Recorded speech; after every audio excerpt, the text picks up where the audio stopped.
Welcome to the Les Lounge, and I would like to thank Kristen for being here today. Do you just feel like there is no air left to breathe? Do you just wanna to be We are in a very lovely location today, and Kristen and I have been members of Lily's almost from the very beginning of Lily's. Yes.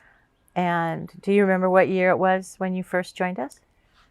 It was likely 2008, somewhere around there. Okay, so we're looking at 12 Yeah. years ago. Mm-hmm. Okay. Well, welcome back to the Lilies. We haven't seen you in a while Thank you. because things are going so great. Things are going just so fabulous. Yes. And I could tell. I can tell you're happy. I can tell your wife is happy. My wife is very happy. And you've had, in the last couple of years, you've had some changes in your life. Do you want to talk a little bit about that? Absolutely. Yeah. We were married 6 years ago. My wife and I have actually been together for 15 years. We just celebrated 15 years of really an extraordinary life. And a couple years ago, we made a big decision to move out of a big city into a smaller place. And we're truly living a dream life. Mm-hmm. And I never would have expected that I would be sitting here with you today talking about the dream that is our life, the love that we have, the happiness that we share, and just the bliss that is every day, because it never was like that, prior to meeting her. 15 years ago, you probably never would have thought that this was possible. I believed a lot. I visioned this. We believed together. And there were times where I never thought I would see this day. I never thought I would have this life, but I never stopped believing that it could be. And I never stopped believing that I would be with her. I met her, we were friends, best friends for a year. And I can remember like it was yesterday, walking into a room and seeing her. And it was like a light shone around her. It was one of those meetings where you see someone from across the room, and it sounds like a movie because it really felt like that. And it was just this stunning effect of this woman. And I was walking into a business meeting, and she was surrounded by a bunch of people, and she just lit up the space. And I was like, oh. It's like you were seeing her energy. I really was, yeah. And very, very attractive energy, and just wonderful. And I had to get to know her. You used the word before I had an opportunity to use it. Mm-hmm. An attractive energy. Mm-hmm. So you're saying you were attracted to her? Yes. Okay. In that moment, who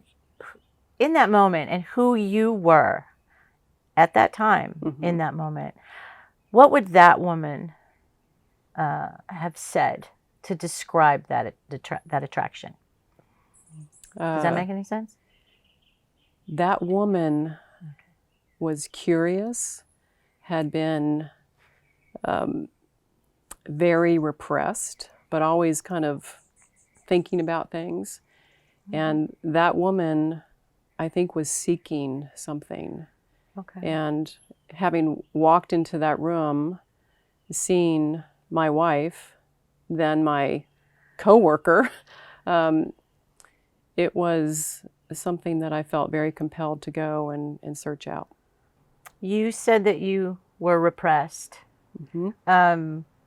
Could you have identified that within yourself at the time? When I met her, I think the seeking out of something else was by virtue of where I was in my life, and who I was becoming. This was in my 40s, and I had accomplished a lot in my career. I felt like my marriage to a man was at an end. It wasn't fulfilling. It hadn't been fulfilling for a number of years. And I had gone through a complete transformation in my body because I needed something. So I lost a lot of weight. I was working out. So there was a lot of things happening for me that were indicative of a big shift coming. And I didn't realize that at the time. All these things were kind of coalescing into a bigger thing for me. And so being repressed, I had always had really close friends. You know, I was very singular in my friendships, very protective of my girlfriends, and never really understood that those were more than just what other girls were feeling with their friends. Okay. And I was, unbeknownst to me at the time, because I wasn't really in tune with it, I was seeking out. I read a lot of lesbian novels. I was watching The L Word. I was doing a lot of those things that straight women don't do because I was interested in it, but I didn't kind of correlate it to, hey, you may be, you may be, you know, of the ilk to want to go that direction. So you weren't questioning. You weren't like actively questioning your sexuality at the time. You were. I didn't actively question it until after it happened. Okay. And then it became an everyday situation where I was angry and very much questioning things. Okay. When you met your future wife, in that, let's not just look at that very, you know, singular moment in time, but perhaps as your friendship grew, at what point did you start really questioning your sexuality or, I guess, your openness to possibly seeking out a relationship? Well, here's the thing. So I, as a coworker, we were, you know, on separate coasts. I knew some things about my now wife in terms of her perhaps being bisexual or lesbian. So I kind of knew that, and that was interesting to me. And that led me to be curious. And we had the fastest friendship. I mean, we became instant best friends. And I think there was a mutual attraction there, given the questions she was asking me. So I think the curiosity went both ways. And I think she was very reticent to get involved with a married woman, as most, you know, lifelong lesbians are. That's not something that you want to go seek out and participate in because it usually ends up in a lot of heartache. Not advised. Yeah, absolutely. But the spirit, the period of time that we spent becoming friends was really critical to falling in love with her and pursuing something very deep and very meaningful with her. And I don't think if we didn't have that time together and creating that level of intimacy as you do with a best friend, that we would be here today. We got to know each other on such a soul level through that process that it created such a rock solid foundation. And we needed to have that rock solid foundation because I was married for a long time. And it was very traumatic to kind of uncouple from that experience. Yeah. We're going to talk about that. Yeah. But right now, I just want to say the way you worded that, I would take a snippet of that last monologue you just gave and say, if you want good relationship advice, you need to watch, you know, between minutes 7 and 8 right here, you know, in episode 3, part A of this interview, because that is such good advice. And my own personal relationship started that way. We were friends, and that was such a good foundation. Absolutely. That's such great advice. And it's the first time I had that experience. You know, I don't have a lot of sexual experience with the opposite sex, and certainly not with the same sex. She's my one and only. But I didn't have a friendship with him, and I needed to have a friend, you know, and she's my best friend. I think that really is important to long-term success because there will always be, like any relationship, straight or same-sex couple, you will always have the peaks and the valleys, and you need a way to kind of navigate through all of it. And when you're in a partnership, when someone is coming out and dealing with all of that and dealing with, for me, I was in a very codependent relationship with my ex-husband, and there was a lot of trauma associated with getting out of that. And without a friendship, without that foundation, I don't think my wife would have been participating with me. I mean, she was steadfast. She was not going anywhere.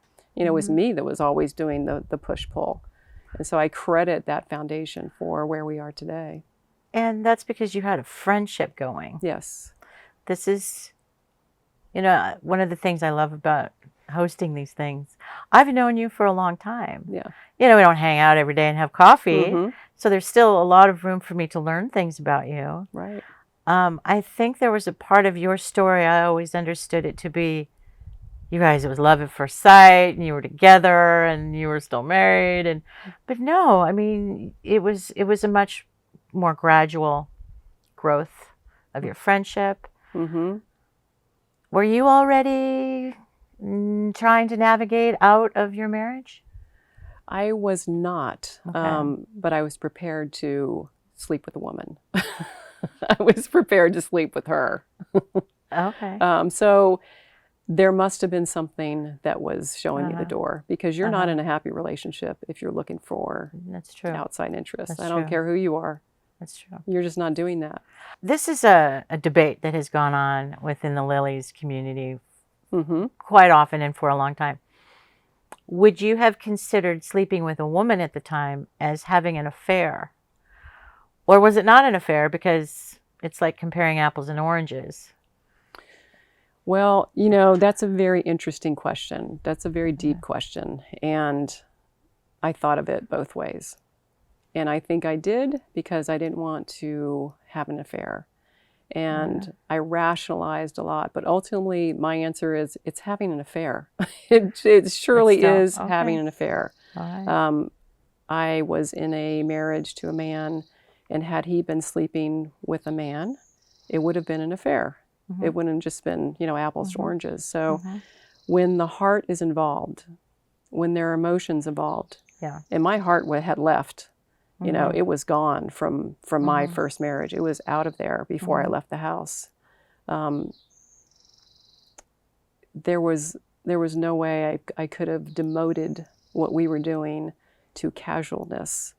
You weren't sleeping around. No, absolutely not. My first kiss with her was just, you know, just heart explosion. Oh my God. And this is it. And I would never just call that a casual, you know, cheat, because that's not what I was doing. I don't know if I've ever heard anybody use that term, heart explosion. It absolutely was. On our next episode of the Les Lounge, we're going to talk about the heart explosion. How do you heal from the heart exploding? Because sometimes that's a good thing, and sometimes it's a hard thing. Because that journey was hard. Yes. Okay. Excruciating. Until our next episode. Thank you. Do you just feel like there is no air left to breathe?